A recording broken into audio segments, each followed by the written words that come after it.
Karachi soldier बाजार में रिहायशी इमारत में गैस सिलेंडर का धमाका, 15 अफराद जाँ बहक।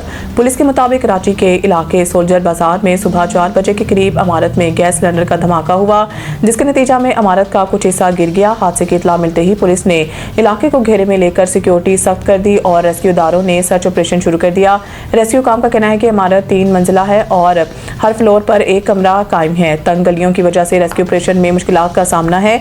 रेस्क्यू काम के मुताबिक हादसा पर इमदादी कार्रवाइयां जारी हैं और अब तक 15 लाशें निकाली जा चुकी हैं, जिनमें 4 बच्चे और 5 खवातीन भी शामिल हैं, जबकि 12 से ज़ायद जख्मी हैं, जिन्हें तिब्बी इमदाद के लिए अस्पताल मुंतकिल कर दिया गया है। DG रेस्क्यू 122 ब्रिगेडियर वाजिद ने जियो न्यूज़ से गुफ्तगू में बताया है कि गैस धमाका इमारत की पहली मंजिल पर हुआ। धमाका गैस सिलेंडर या गैस खींचने वाली मशीन से हुआ, जिसमें अब तक 7 लाशें निकाली जा चुकी हैं, जिनमें खातून और बच्ची की लाशें भी शामिल हैं। अमेरिका आने वाले चंद दिनों में ईरान पर हमला कर सकता है, इसराइल भी अलर्ट। अमरीकी मीडिया ताहम अमरीकी सदर डोनाल्ड ट्रंप की जानिब से अभी तक इस हवाले से कोई हतमी फैसला सामने नहीं आया। मीडिया रिपोर्ट्स में हुकाम के हवाले से बताया गया है कि मुमकिन कार्रवाई से मुतालिक अस्करी और सफारती पहलुओं का तफसीली जायजा लिया जा रहा है, जबकि सदर ट्रंप इस मामले पर मुसलसल मशावरत और गौर व फिक्र में मसरूफ़ हैं। ज़राए के मुताबिक अमरीकी फ़ौज ने खित्ते में अपनी तैयारियों को हतमी शक्ल दे दी है और हंगामी सूरत हाल से निपटने के लिए अलर्ट जारी कर दिया गया है। मुमकिन अमरीकी कार्रवाई के खदशात के बायस इसराइल में भी सिक्योरिटी हाई अलर्ट कर दी गई है। हुकाम ने शहरियों को एहतियाती तदाबीर अख्तियार करने, करीबी बंकर्स की मालूमात रखने और किसी भी हंगामी सूरत हाल के लिए तैयार रहने की हिदायत जारी की है। इसराइली करीबी बंकर्स की मालूमात रखने और किसी भी हंगामी सूरत हाल के लिए तैयार रहने की हिदायत जारी की है। इसराइली सिक्योरिटी इदारों ने खदशा किया है कि अगर अमेरिका ने ईरान पर हमला किया तो तेहरान जवाबी कार्रवाई के तौर पर मिसाइल हमले कर सकता है, जिससे खित्ते में वसी पैमाने पर कशीदगी पैदा होने का इम्कान है।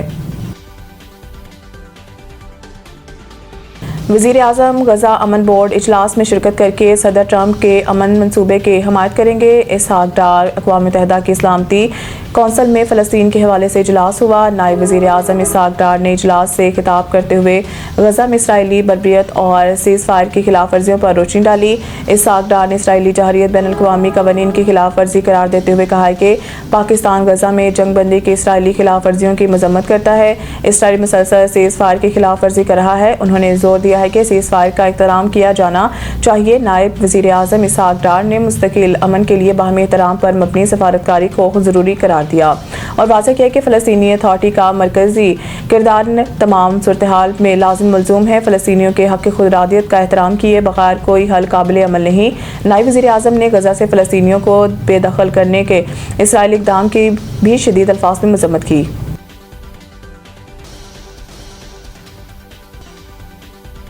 इमरान खान अदालतों से सजा याफ्ता मुजरिम है, इन्हें राहत देने की खबरें बेबुनियाद हैं। अता तारर वफाकी वज़ीर इत्तलात अता तारर ने एक बार फिर बानी PTI इमरान खान से डील के हवाले से खबरों की सख्ती से तरदीद कर दी। वज़ीर इत्तलात अता तारर ने वाज़िया कर दिया कि बानी PTI के हवाले से ना कोई डील है ना कोई ढील है। अता तारर ने कहा है कि बानी PTI अदालतों से सजा याफ्ता मुजरिम है और इन्हें किसी भी किस्म की राहत का तासुर देना बिल्कुल गलत है। उन्होंने कहा है कि राहत के हवाले से खबरें बेबुनियाद हैं, इन खबरों में कोई हकीकत नहीं। अता तारर ने 2 रोज़ कबल भी इमरान खान से डील की खबरों की तरदीद करते हुए अपोजिशन को वाज़ेह किया था कि इमरान खान की सेहत के मामले पर सियासत नहीं होनी चाहिए। T20 वर्ल्ड कप कम तरीन स्ट्राइक रेट से रन्स बनाने वालों में Babar Azam सरफहरिस्त। T20 world cup 2026 के दौरान बाबर आजम के प्रैक्टिस सेशन और मैच में मुख्तलिफ माइंड सेट से बैटिंग ने बहस छेड़ दी है। एक नेट सेशन के दौरान नसीम शाह के शॉर्ट गेंद को उन्होंने मिड विकेट के ऊपर से खेला, जबकि सलमान मिर्ज़ा की ऑफ स्टैंप से बाहर शॉट डिलीवरी पर ज़ोरदार अपर कट लगाया। शादाब खान और अबरार अहमद के लीग स्पिन के खिलाफ भी वो कदमों के इस्तेमाल करते हुए शॉट्स खेलते दिखाई दिए। ताहम एक मौके पर नसीम के लीग कटर पर वो शॉट गलत टाइम कर बैठे और ख़ुद पर बरहम भी नजर आए। ये 20 से 25 मिनट का सेशन बाबर आजम के 2 रुख दिखाता है। एक तरफ जारहाना इदारे की झलक, जबकि दूसरी जानिब किसी मैच में भी नेट जैसी रवानी नजर नहीं आई और वही गेंदें मैच में मुहतात अंदाज से खेली गई।